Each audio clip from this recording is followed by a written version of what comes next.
From Grand Chute, Wisconsin, on a day in which baseball games were actually played. We got all four of them in fact, and on day 4 here at Fox City Stadium. I'm Pat Coleman. He's Jim Dixon for D3Baseball.com, and we are down, to the final 3. Cortland State booked its ticket into the championship series, and Trinity University of Texas made sure that Wisconsin lacrosse could not do the same.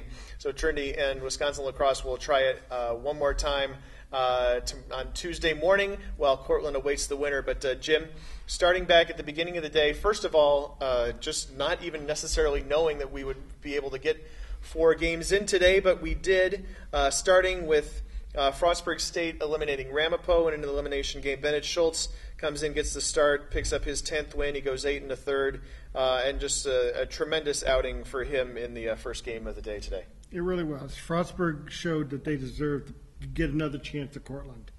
And Ramapo had a fine season, but Frostburg's season just continued for one more game.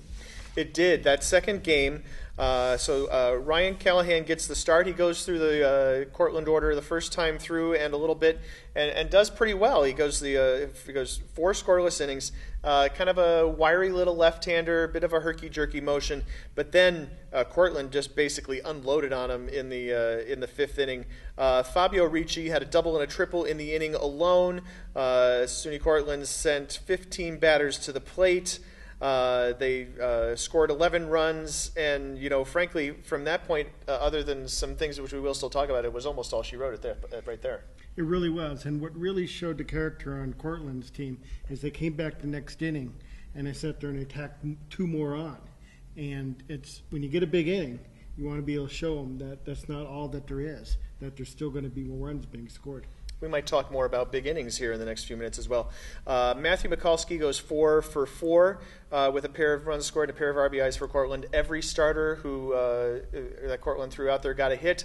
Ricci ends up 3 for 5, and he gets pinch hit for in the 9th inning, needing a home run for the cycle. And Coach Joe Brown talked about this before the postgame news conference started earlier this afternoon. He said that's just not something he pays attention to. He had no idea. There were a couple times this season where he was about to take kids out that had no hitters going. He's just not focused on that. Well, Coach Brown was having a determined effort this year to sit there and limit the innings because he wants his pitchers to be able to come into the championship series and pitch a full 9. And he's managed to get a 7-inning and 2 complete game performances of his starting pitchers. Yeah, it's amazing. They have played here 3 games, and they've used just 4 pitchers, and one of them just for 2 innings. Today it was Alex Weingarten. He went the distance, gave up 8 runs, walked 2, struck out 9. In picking up the win, he improved to 9-1. So Cortland is playing in the championship series. They will play for the national championship. They are awaiting the winner of Trinity and Wisconsin lacrosse. More on that in a second. But about Cortland, Jim, this is a program that has been here quite a lot, right? This is their 13th trip to the to Appleton or to the Division III World Series. I guess not all of them necessarily in the last 16 years here in Appleton, but Joe Brown has been after this national title for a long time, and now they have a best of 3 series against either lacrosse or Trinity to take it home. Well, I think having managed the pitching staff right, getting your players ready, looking at the World Series as the ultimate goal. Joe Brown said, we want to be playing on the last day. That's one of our goals, and he's going to be able to do it. And so it's and they still have lots of pitching left in the tank, a lot more than you would expect at this time in a tournament like this.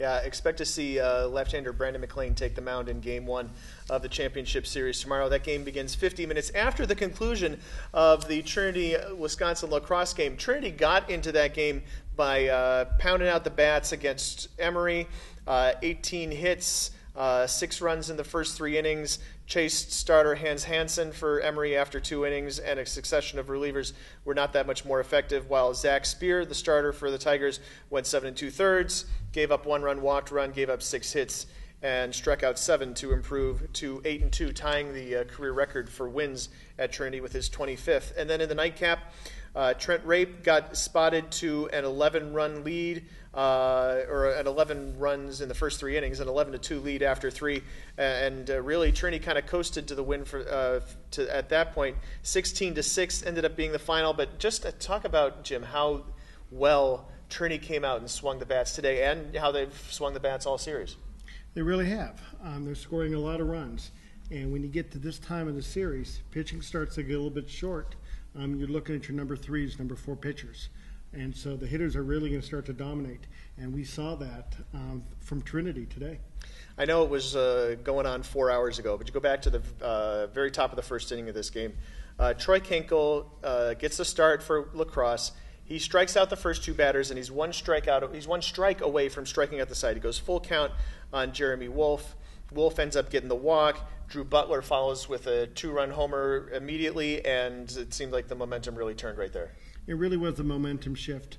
But you really got to look at the second and third innings where Trinity just continued to pour it on. We can go back to the Cortland game. There was a little mishap for the shortstop.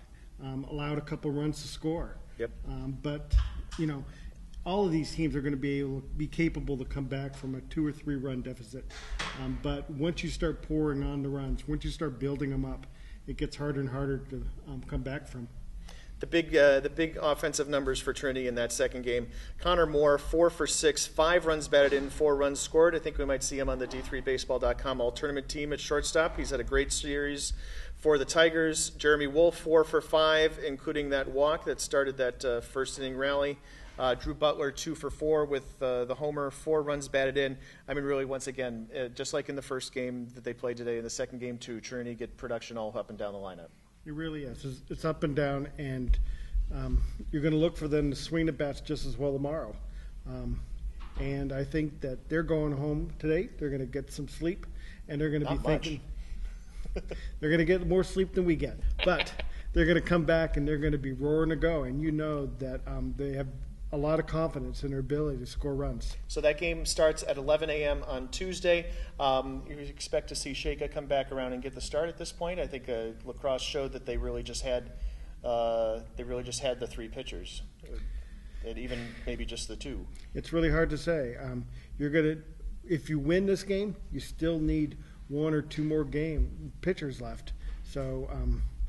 Do you save them, or do you save them for the series? Either way, it's going to be a tough choice. And the winner of that game goes on immediately to play Cortland State 50 minutes following the game. And then there will be Game 2 of the championship series will be on Wednesday morning, and if necessary, Game 3 will follow immediately on Wednesday afternoon. For Jim Stout, I'm Pat Coleman. Begin to tune in for more coverage of Division III Baseball World Series here throughout. I called you Jim Stout, didn't I?